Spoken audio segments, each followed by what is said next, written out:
잘 되는 병원은 상담을 잘 해야 한다고 알고들 계실 겁니다. 근데 상담을 잘 하려면 설명을 잘 해야 한다라고 생각하시죠? 근데 이건 틀렸습니다. 설명을 잘 할수록 내연하신 분은 치료를 안 받아요. 잘 되는 병원 원장님들은 설명을 더 잘하는 게 아니었어요. 더 친절한 것도 아니었고 가격이 더 싼 것도 아니었어요. 오히려 말을 더 적게 했어요. 근데 내연하신 분들, 이 환자분들이 먼저 이야기를 하시더라고요. 선생님, 저 지금 당장 치료 시작할 수 있어요? 예약할 수 있을까요? 그 차이가 뭔지 알고 나서 이 방식을 제 상담 적용을 해보니까 제 상담 성공률이 2배에서 3배 정도 올랐어요. 원장님들이 실력이 없어서 매출이 안 나오는 게 아니에요. 상담 방식 하나 때문에 손해를 보는 거죠. 그 3가지 끝까지 들어주세요. 이걸 알고 나면요, 더 이상 설명을 길게 안 하셔도 됩니다. 가격 때문에 고민 안 하셔도 돼요. 끝까지 보시면 내일 상담부터 바로 달라지실 겁니다.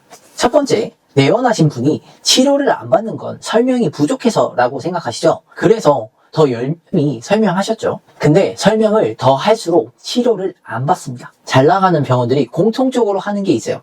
설명을 시작하기 전에 내연하신 분들의 두려움을 먼저 꺼내주는 겁니다. 내연하신 환자분들은 상담실에 들어올 때부터 이미 두려움을 안고 들어옵니다. 어떤 두려움들이 있냐면요, 비쌀까봐, 아플까봐, 과잉진료하면 어쩌지? 이런 생각들을 가지고 있어요. 이 두려움을 무시하고 바로 설명부터 하는 순간 환자분들의 뇌는 방어 모드로 전환이 됩니다. 그 상태에서 아무리 설명을 잘해도 소용이 없어요. 행동경제학자 리처드 탈러는 이렇게 이야기를 합니다. 사람은 선택 설계 방식에 따라 행동이 완전히 바뀐다고요. 원장님이 설명을 쏟아내는 구조가 아니라 내연하신 환자분이 먼저 말하게 만드는 구조를 설계하는 게 상담의 시작이에요. 병원 매출 2배 올리는 감성 마케팅의 저자 이민학 님도 이렇게 이야기를 해주셨는데요. 환자의 심리적 저항은 불안과 두려움에서 시작된다. 먼저 환자분들을 안심할 수 있도록 설계하는 병원이 치료 동의율이 높다고 합니다. 작은 병원 생존 마케팅의 저자 김세인 님도 이렇게 얘기를 하는데요. 환자가 스스로 자기 고통의 깊이를 인지하게 만드는 것이 상담의 출발점이다 라고 이야기를 했습니다. 사람은 설득당하는 걸 본능적으로 싫어해요. 근데 스스로 결정하는 건 기꺼이 받아들이죠. 그래서 원장님이 이게 문제입니다 라고 말하면 설득이에요. 하지만 내원하신 분이 제가 이게 문제인 것 같아요 라고 말하면 납득입니다. 이 납득하신 분들은 치료를 받습니다. 제가 심리 때 30분 동안 열심히 설명을 했어요. 내원하신 분은 고개를 끄덕이면서 아 그렇구나 하시더니 듣다가 나가시더라고요. 근데 나중에 알았어요. 그분은 제 설명을 듣는 게 아니라 이 자리를 어떻게 나갈지를 생각하고 있으셨던 거죠. 반대로 잘 되는 병원 원장님은 이렇게 시작을 하시더라고요. 여기까지 오시기 쉽지 않으셨을 것 같아요. 많이 걱정되셨죠? 이렇게 먼저 한마디를 건네니까 내연하신 분의 표정이 바뀌기 시작하더라고요. 마음이 열린 거예요. 그 다음에 이렇게 물어보시더라고요. 그래서 지금 어떻게 좀 불편하세요? 그러니까 내연하신 분이 말씀을 하시기 시작하더라고요. 그때부터 상담이 쭈루룩 풀렸어요. 실제로 이 방식을 쓰는 병원의 상담 동의율이 70%가 넘는다고 합니다. 이게 한 병원만의 얘기가 아니에요. 수많은 병원에서 반복적으로 확인된 패턴인 거죠. 근데 이렇게 생각하시는 원장님들도 계실 거예요. 저도 공감하고 싶은데 내연하신 분이 워낙에 말이 없어요. 뭘 물어봐도 단답형으로만 대답을 해요. 맞아요. 그런 분들이 있어요. 근데 그건 질문 방식이 잘못된 거예요. 상담 첫 마디를 이렇게 한번 바꿔보세요. 지금 저랑 이렇게 상담하시는 거는 뭐 지금 당장에 치료를 받으셔야 되는 거, 이 결정을 하기 위한 자리가 아니에요. 그냥 환자분의 상태가 어떠신지 좀 이야기 드리려고 하고 어떤 게 환자분한테 좀 도움이 되는지 이야기 드리려고 하는 시간이에요. 이 한마디만 해도 내연하신 분의 방어벽이 무너집니다. 과잉 진료 받을까? 내가 지금 시간 낭비하지 않을까? 라는 이런 두려움들이 있으신데 이 두려움이 해소되는 순간 내연하신 분은 스스로 말하기 시작합니다. 그때부터 상담의 주도권은 원장님한테 넘어와요. 근데 이제 마음이 열린 상태에서 그 다음이 중요합니다. 그게 2번째입니다. 2번째, 마음이 열렸어요. 이제 뭘 해야 될까요? 대부분의 원장님들은 이때부터 설명을 시작합니다. 근데 이것도 아니에요. 대부분 설명을 더 잘하려고 시간을 쏟고 계세요. 근데 잘 되는 병원들은 이미 이걸 쓰고 있어요. 마음이 열린 순간 해야 할 건 질문입니다. 그리고 어떤 순서로 말하느냐에 따라 내원하신 분의 결정이 완전히 달라져요. 하버드 비즈니스 리뷰 연구에 따르면 감정적 연결 동기를 자극하는 병원이 그렇지 않은 병원보다 환자 가치가 평균 52%가 더 높다고 합니다. 그러니까 내원하신 분이 이 병원은 나를 이해해준다 라는 감정을 느끼는 순간 가격보다는 이 신뢰에 대한 가치를 조금 더 느끼게 된다라는 거죠. 그리고 그 신뢰는 설명이 아니라 질문에서 만들어져요. 그리고 행동경제학적으로 증명된 사실이 하나 있어요. 사람의 뇌는 마지막에 들은 것을 가장 잘 기억하고 중간에 있는 것을 가장 선택하려고 합니다. 그래서 질문으로 마음을 열고 순서로 결정을 설계를 하는 겁니다. 질문에는 두 가지가 있어요. 바로 닫힌 질문과 열린 질문이에요. 닫힌 질문의 경우에는 아프세요? 예, 아니요로 끝나죠. 열린 질문의 경우에는 어떻게 불편하세요? 라고 이렇게 이야기하는 것이며 내원하신 분이 계속 말하게 만드는 걸 말하죠. 이 차이 하나가 상담의 흐름을 바꿔요. 그러면 이 환자분들이 마음이 열리면서 그 다음 순서로 넘어가게 됩니다. 원장님은 이제 권유하고 싶은 치료를 마지막이나 중간에 얘기를 하세요. 그리고 선택지를 두 개를 주세요. 하나만 주면 치료를 할까 말까를 고민을 하는데 두 개를 주면 어떤 걸 해야 할까, 어떤 치료를 받아야 할까를 고민하게 됩니다. 이게 프레임 자체가 완전히 바뀌는 거예요. 이거는 제가 직접 경험한 이야기인데요. 허리 통증으로 오신 분이 있었어요. 이 원장님이 바로 치료 설명을 시작하시더라고요. 근데 원하시는 분은 듣다가 알겠어요. 한번 생각해 볼게요 하고 나가시더라고요. 근데 똑같은 상황에서 다른 원장님은 이렇게 이야기를 하시더라고요. 지금 허리가 아프셔서 일상생활 하실 때 어떤 점이 가장 힘드세요? 그러니 개원하신 분이 이야기를 하시기 시작하더라고요. 아침에 일어날 때가 제일 힘들어요. 출근도 힘들고요. 사실 이게 몇 달째 계속 되다 보니까 이제는 너무 지쳐요. 그 말을 듣고 원장님이 이렇게 이야기하시더라고요.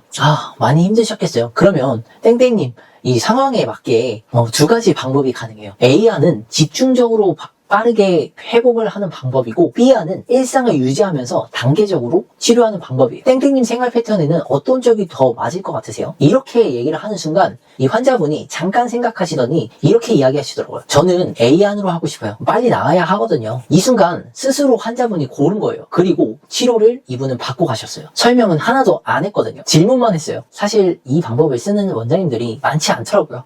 지금 이 순간에도요. 근데 이렇게 이야기하면 이렇게 생각하시는 원장님들도 계실 거예요. 질문을 유도하는 건 결국 내원하신 환자분을 조종하는 거 아닌가요? 의사로서 윤리적으로 맞는 건지 모르겠어요. 이렇게 생각하시는 분들이 있으시더라고요. 근데 이거는 조종이 아니에요. 안내입니다. 원장님은 전문가예요. 내원하신 분보다 치료에 대해서 더 잘 알고 있죠. 가장 좋은 치료를 내원하신 분이 스스로 선택하게 도와주는 게 원장님의 역할이세요. 그래서 질문 전에 동의를 먼저 제가 몇 가지 여쭤봐도 될까요? 이렇게 여쭤보시는 순간 환자분이 네라고 하는 순간 어떤 질문을 해도 대답을 해줘요. 상담이 길어지는 게 아니라 오히려 짧아지는 거죠. 그래서 환자분이 마음을 열게끔 하고 질문을 계속하면서 순서를 설계하면 이제 마지막 하나가 남았습니다. 마지막 세 번째는 이걸 아는 원장님과 모르는 원장님의 매출 차이는 생각보다 훨씬 큽니다. 가격이 비싸요 라는 말이 나오면 가격을 낮춰야 한다고 보통 생각하시죠? 한번 생각해 볼게요 라는 말도 나오면 상담이 끝났다고 생각하시죠?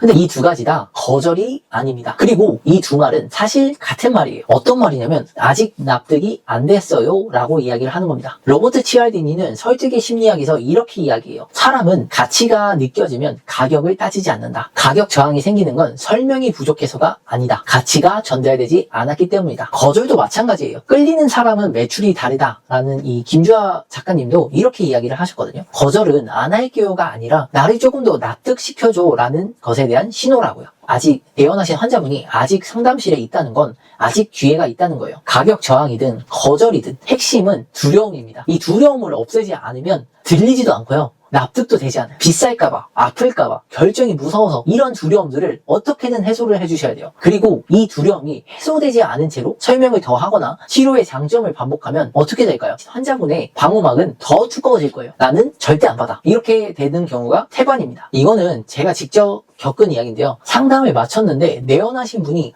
이건 좀 비싼 것 같아요 라고 이야기를 하시더라고요. 그때 이제 저는 치료의 장점을 다시 한 번 더 설명을 했거든요. 근데 그러니까 내원하신 이 환자분이 그렇군요 하고 집에 가시더라고요. 근데 나중에는 이렇게 한번 바꿔봤어요. 어떤 부분이 가장 부담되세요? 그러니까 내원하신 환자분이 이렇게 이야기하시더라고요. 사실 한 번에 이 금액을 쓰기가 좀 부담돼요. 이번 달에도 지출이 좀 많았거든요. 그러니까 그 순간 저도 이제 알게 되더라고요. 가격이 문제가 아니라 이번 달에 부담이 되는 것도 하나의 문제인 거죠. 그래서 이번 달에는 꼭 필요한 치료만 먼저 시작하시고 나머지는 다음 달에 이어가는 방향으로 한번 해보세요. 이렇게라도 이야기를 하니까 그래도 지금 빨리 치료받는 게 좋을 것 같다. 이렇게 해서 바로 치료를 받으셨습니다. 또한 이 한번 생각해 볼게요 라고 나왔을 때도 똑같아요. 혹시 어떤 부분이 걱정되세요? 이렇게 한 번 더 물어보면 내원하신 환자분이 진짜 이유를 말합니다. 사실 아플 것 같아서요. 주변에서 이 치료는 좀 별로라고 해서요. 가족이랑 상의해봐야 될 것 같아서요. 이유를 이야기해주는 순간 그걸 해결해주면 됩니다. 거절이 아니라 질문이었던 거예요. 이렇게 생각하시는 원장님들도 계세요. 이론은 좋은데 실제로 이게 효과가 있어요. 저희 병원 내원하시는 분들은 달라요.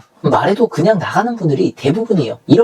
이렇게 이야기하시는 분들이 많은데 저도 처음엔 그렇게 생각했어요. 근데 저도 실제로 적용을 하면서 바꿔봤어요. 저는 신입 때 상담 성공률이 30%도 안 됐어요. 10명 중 7명은 그냥 나갔어요. 그냥 가시더라고요, 집으로. 근데 환자분의 두려움을 먼저 꺼내고 질문을 바꾸고 순서를 설계하니까 6개월 뒤에는 성공률이 2배에서 3배 정도 올라죠. 근데 이런 이야기들이 저만의 얘기가 아니에요. 로버트 치알디니의 연구에 따르면 공감과 신뢰를 먼저 설계한 상담자는 그렇지 않은 상담자보다 설득 성공률이 평균 2배 이상 높았어요. 작은 병원 생존 마케팅의 저자 김세희님도 이렇게 이야기하시더라고요. 치료 후에 24시간 이내에 환자분한테 맞춤으로 된 연락 하나만 추가해도 재방문율이 눈에 띄게 올라간다. 상담 방식 하나가 매출 구조 전체를 바꾸는 거죠. 핵심은 반박하지 않은 거예요. 공감을 해주고 이 사고에 대한 전환을 바꿔주는 게 핵심입니다. 결국 이 세 가지는 하나로 연결이 돼요. 환자분의 두려움을 먼저 꺼내면 마음이 열리고, 마음이 열리면 질문이 통하고, 질문이 통하면 가격 저항도, 거절도 사라집니다. 그리고 그 순간에 내원하신 분이 먼저 이야기를 해요. 선생님, 저 지금 당장 치료 시작할 수 있어요? 예약할 수 있을까요? 이렇게 되는 거죠. 오늘 알려드린 세 가지 다시 한번 정리할게요. 첫 번째, 설명하기 전에 두려움을 먼저 꺼내세요. 내원하신 환자분의 방어벽이 무너지는 순간 상담이 시작됩니다. 두 번째, 설명 대신 질문하세요. 그리고 순서를 설계하세요. 내원하신 분이 스스로 결정하게 만드는 게 핵심입니다. 세 번째, 가격 저항도, 거절도 끝이 아니에요. 그 두려움이 뭔지 찾아내는 순간 상담이 살아납니다. 이 세 가지는 따로 쓰는 게 아니에요. 순서대로 이어지는 하나의 흐름인 거죠. 상담 하나가 달라지면 병원 자체의 매출이 달라질 수 있습니다. 저는 물리치료사로 한 7년 정도 일을 했습니다. 근데 저는 그냥 치료만 하지 않았어요. 돈을 좀 더 많이 벌고 싶었거든요. 그래서 강의도 많이 듣고 어떻게 하면 더 많은 분들이 저한테 치료를 받으러 올까를 항상 고민을 했어요. 스스로 알리는 방법, 신뢰를 만드는 방법, 상담에서 치료로 연결하는 방법을 직접 병원 생활을 하면서 병원 현장에서 직접 써보고 다듬었습니다. 그 7년이 이 채널 비즈니스 아나토미의 시작입니다. 이 채널에서는 제가 병원 현장에서 직접 적용해 본 것들을 알려드리고자 합니다. 상담법뿐만 아니라 환자를 불러오는 마케팅 방법, 병원이 돌아가게 만드는 운영 방법까지 거창한 이론은 아니지만 현장에서 직접 써본 것들만 이야기 드리고자 합니다. 병원을 해부하듯이 이 하나씩 뜯어서 알려드리도록 하겠습니다. 오늘 영상 끝까지 봐주셔서 감사합니다. 영상도 기대해주세요.